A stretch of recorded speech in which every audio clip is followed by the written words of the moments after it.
2025 na sa ibang bansa na unang sumalubong ang New Zealand. Sinundan niyan ng muling pagningning ng Sydney Harbour sa Australia. Sa Brazil, inaayos na ang main stage sa Copacabana Beach sa Rio de Janeiro na inaasahang daragsain ng mahigit 2 milyong turista. Habang sa Amerika, inaabangan rin ang tradisyonal na pagbaba ng Times Square Ball sa New York City. Gaya sa mga nagdaang bagong taon, todo costume na naman ang ilang taga-Tondo sa Maynila. May live report si Bam Alegre. Bam!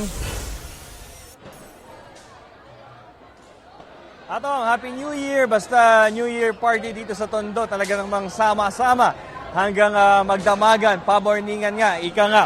At nandito tayo ngayon sa Dagupan Street sa Barangay 155 sa Tondo, Maynila, kung saan isinasagawa nila yung kanilang taunang costume party. Ito yung kanilang paraan para magsama-sama. At ito nga, pinaglaanan ng oras, pinag-isipan, makukulay, malikhain. Minsan nga may kababalaghan pa nga yung tema at pakabugan talaga. Pero kahit kanya-kanya yung pagdiriwang at handaan, safety first pa rin dapat. At tinitiyak ng pamunuan dito ng barangay na may rumoronda pa rin mga tanod para sa seguridad at kapayapaan dito sa lugar. Of course, yung sitahin din yung mga bata na iwasan din yung pagpapaputok. So ngayon, medyo nasa semi-final round na talagang decision making na kung sino ba yung mananalo ng kanilang costume party.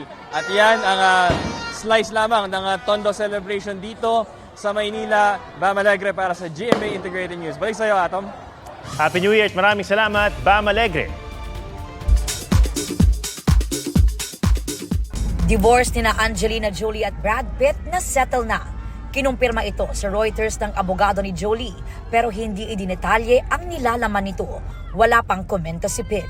Ikinasal noong 2014 ng dalawa na tinawag na Brangelina ng fans mula nang maging magkasintahan noong 2005. Pero noong 2016, naghain ng divorce si Jolie dahil sa umano'y pananakit ni Pitt sa kanya at kanilang mga anak. Mariah Carey inanunsyong in the works na ang kanyang bagong album. 2018 pa ang kanyang huling studio album. Mabuhay Kapuso! Happy New Year!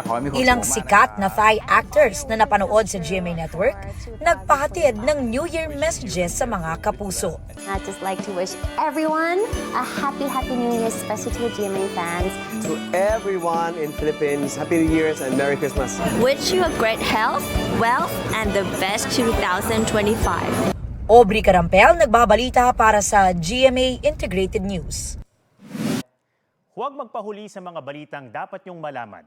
Mag-subscribe na sa GMA Integrated News sa YouTube.